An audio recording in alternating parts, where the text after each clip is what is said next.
Muchos de nosotros hemos oído hablar de la historia del escorpión y la tortuga. Y recordaremos que el escorpión quería cruzar al otro lado del río y para eso le pide el favor a la tortuga. La tortuga le dice, pero tú me puedes picar en medio del río y ambos moriremos.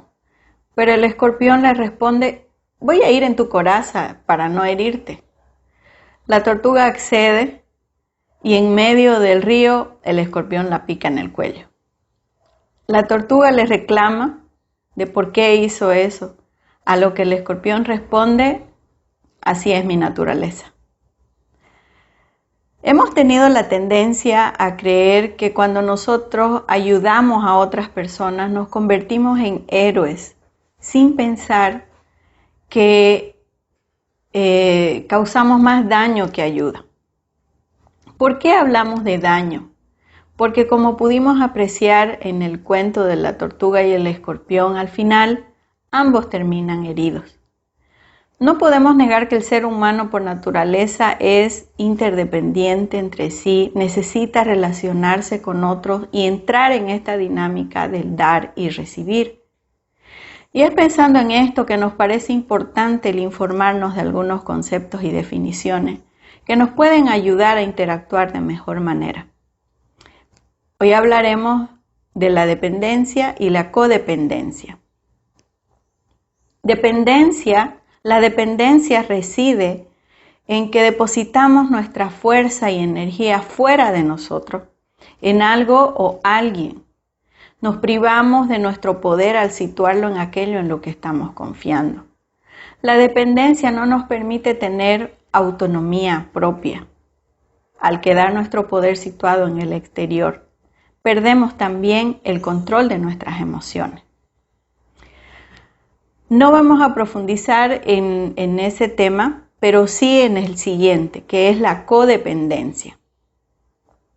Y este concepto aparece más o menos en 1950, cuando empezaban a tratar a los alcohólicos y notaron un cierto comportamiento en las esposas de ellos, similares a la víctima del alcoholismo. Entonces empezaron a llamarlas coalcohólicas.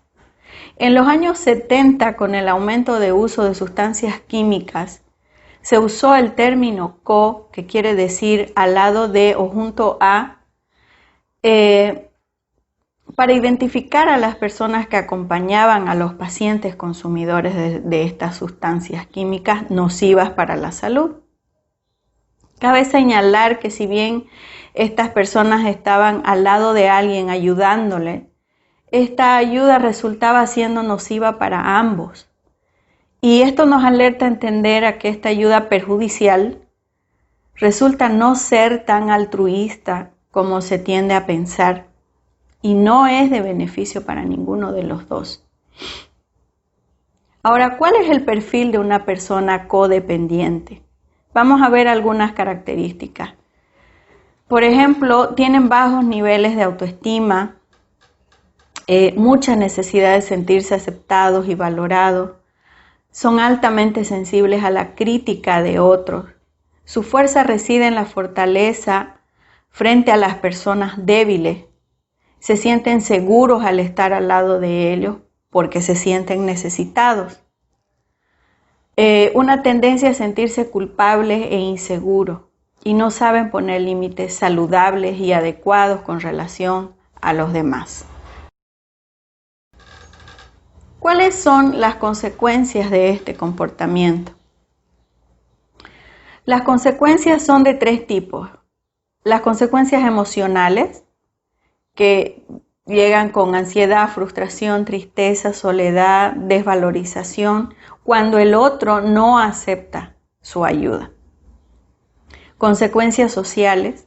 El codependiente trata a las otras personas como si éstas fueran una droga y como tal ocupan mucho de su vida, su tiempo y su energía. Entonces se aísla, deja de ocuparse de sí mismo. Consecuencias físicas. La intensidad emocional que sufre el codependiente conlleva una importante activación psicofisiológica que puede dar lugar a una elevada sensación de cansancio, fatiga, problemas musculares, problemas para dormir, dolores de cabeza, hipertensión, problemas hasta digestivos. ¿Qué podemos hacer? Una vez que hemos identificado estos comportamientos, ¿qué podemos hacer? Vamos a dar algunas sugerencias. Primero, reconocer la existencia del problema es muy importante. Entendemos nosotros que la solución comienza cuando estamos más conscientes de lo que ocurre. En segundo lugar, trabajar en tu autoconocimiento. ¿Qué implica esto? El autoconocimiento es un proceso reflexivo en el que una persona adquiere una noción de su yo propio, de lo que lo caracteriza, de sus cualidades y sus defectos, de sus limitaciones y necesidades, o de sus aficiones y temores. En tercer lugar, revisar tus creencias profundas. Una creencia es el estado de la mente en el que el individuo supone como verdadero el conocimiento o experiencia que tiene acerca de un suceso o cosa. Y por último, buscar ayuda en lugares adecuados como una comunidad de confianza, por ejemplo, o terapéutico si fuera necesario. En conclusión, y tomando en cuenta que nosotros somos hechos a imagen y semejanza de Dios, sabemos también que Él es la esperanza ante cualquier eventualidad que daña nuestro ser. Tomemos en cuenta que Él puede saciar todas nuestras necesidades relacionales. Sabemos que ayudar es algo que el ser humano quiere hacer por sus semejantes. Ayudemos entonces de la mejor manera para que sea sostenible en el tiempo y no como vimos en la historia o en los conceptos donde ambos terminan dañados.